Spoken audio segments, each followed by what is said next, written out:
Bonjour, bienvenue sur ma chaîne Créativité Lydie, j'espère que vous allez bien. Je fais une vidéo concernant la gratitude, toujours. J'espère que ça vous plaît toujours, ce défi du mois de mai. Alors, nous sommes rendus à la 14e vidéo et le titre c'est La gratitude à l'envers. Alors, j'ai trouvé ça sur Internet et j'ai trouvé ça formidable. C'est-à-dire que voici les citations que j'ai recopiées.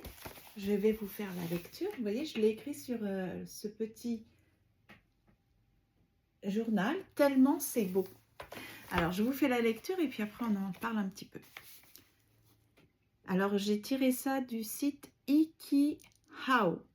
Donc, ça veut dire comment pratiquer l'ikigai. Vous savez, l'ikigai, j'en ai beaucoup parlé. J'ai fait même la lecture de tous les jeux d'un livre. C'est l'objectif de trouver sa mission de vie.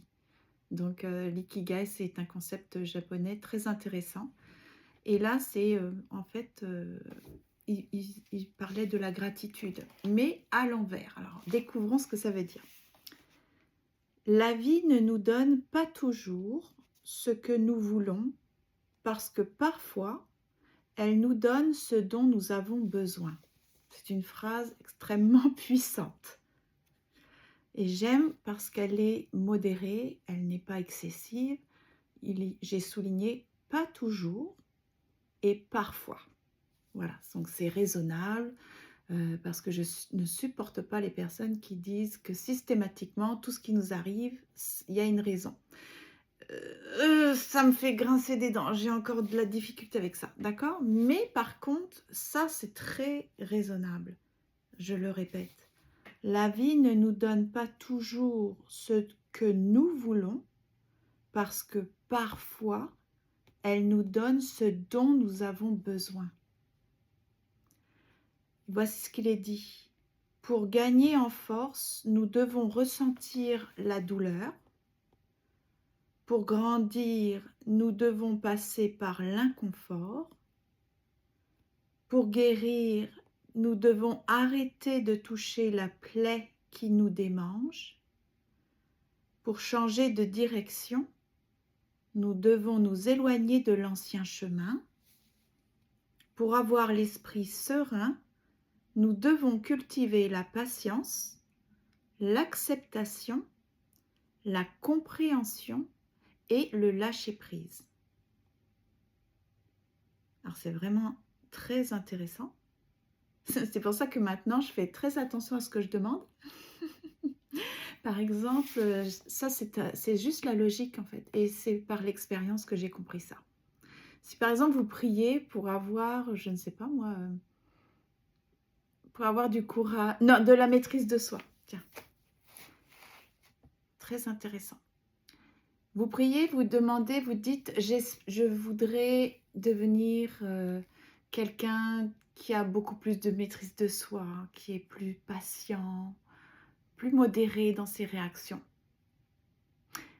Comment voulez-vous qu'on améliore et qu'on développe ces qualités sans situations qui vont nous permettre de développer ces qualités?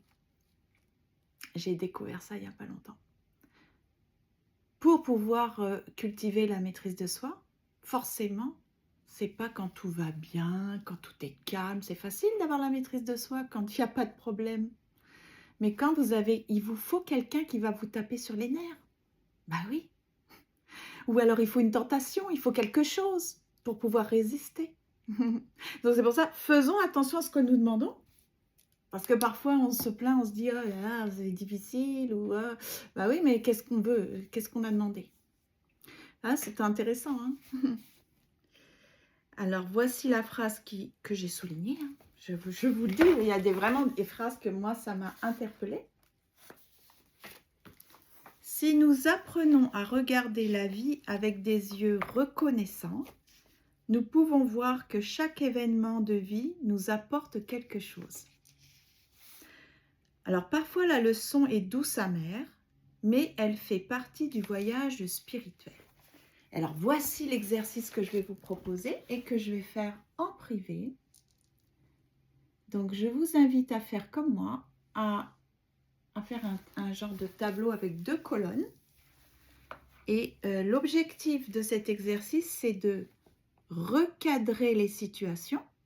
Donc moi, ça c'est un ajout de ma part, mais j'y ai réfléchi, qu'est-ce que ça veut dire recadrer? C'est-à-dire, il y a une situation, ça dépend comment on va l'affronter, comment on va la voir. Peut-être que finalement, on devrait la prendre sous un autre angle pour considérer tout ce qu'elle a à nous offrir. C'est un peu comme changer vous savez, la couleur du verre de nos lunettes. Est-ce qu'on va la voir, la situation en rose, en vert, en violet? Ou alors, c'est aussi la, comment on appelle ça? Une métaphore? Non, métaphore ou analogie? En tout cas, du verre à moitié vide ou à moitié plein. La quantité d'eau est exactement la même. Mais dépendamment de comment on va voir le verre ou la quantité d'eau dans le verre, ça va tout changer. Soit on va avoir un regard positif, soit on va avoir un regard négatif sur exactement la même situation. Donc vraiment, ça vient de nous, hein. Beaucoup de choses viennent de nous. La façon dont on réagit, dont on considère les choses. On peut changer vraiment euh, notre façon de voir les choses en voyant la situation sous un autre angle. C'est chouette, hein. Donc, cultiver la gratitude, mais à l'envers. Avoir de la gratitude même pour les choses qui vont mal. Alors, voici ce que on doit faire, c'est lister tous les événements nuisibles, les échecs, les défis de la vie, les difficultés et nos souffrances. Donc, on liste tout. Alors, moi, je vais faire un à un, d'accord? Parce que après, il faut réfléchir sur chaque événement de vie. Première question. Que m'apprennent-ils? Question B. Pourquoi dois-je en être reconnaissante? Question C. Quelles compétences ou qualités ai-je acquises grâce à cette situation qui à la base est négative? Parce que oui, c'est vrai, c'est négatif, c'est nuisible, ce sont des difficultés, ce sont des échecs, ce sont des souffrances, donc il n'y a rien d'agréable là-dedans. Ça, c'est vrai, c'est vrai. Mais est-ce qu'on peut regarder tous ces événements qui nous ont fait du mal, qui nous font souffrir, qui nous font ressentir des émotions dites négatives, sous un autre angle, pour voir au contraire, mais qu'est-ce que ça m'apprend? Est-ce que c'est pas lié par hasard à ce que j'ai demandé avec mon histoire de maîtrise de soi? Quand j'ai découvert ça, du coup, je dis, ah, je fais attention à ce que je demande. Je ne veux rien. Ah non, pas de négation. La négation, ce n'est pas positif. En tout cas, ça, c'est une petite touche d'humour. Mais j'espère que vous avez aimé cette activité. Alors, dites-moi en commentaire si vous allez la faire. Dites-moi si vous aussi, vous êtes en train de reconsidérer les événements de votre vie sous un angle nouveau, avec de nouveaux verres dans vos lunettes, et puis dans l'objectif de déceler toutes les leçons qu'on peut en tirer, quelles compétences on a pu développer, en quoi on peut être reconnaissant finalement de ça, en quoi ça nous a fait grandir, hein.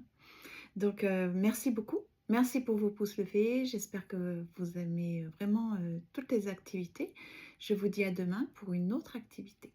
À bientôt. D'ici là, prenez bien soin de vous.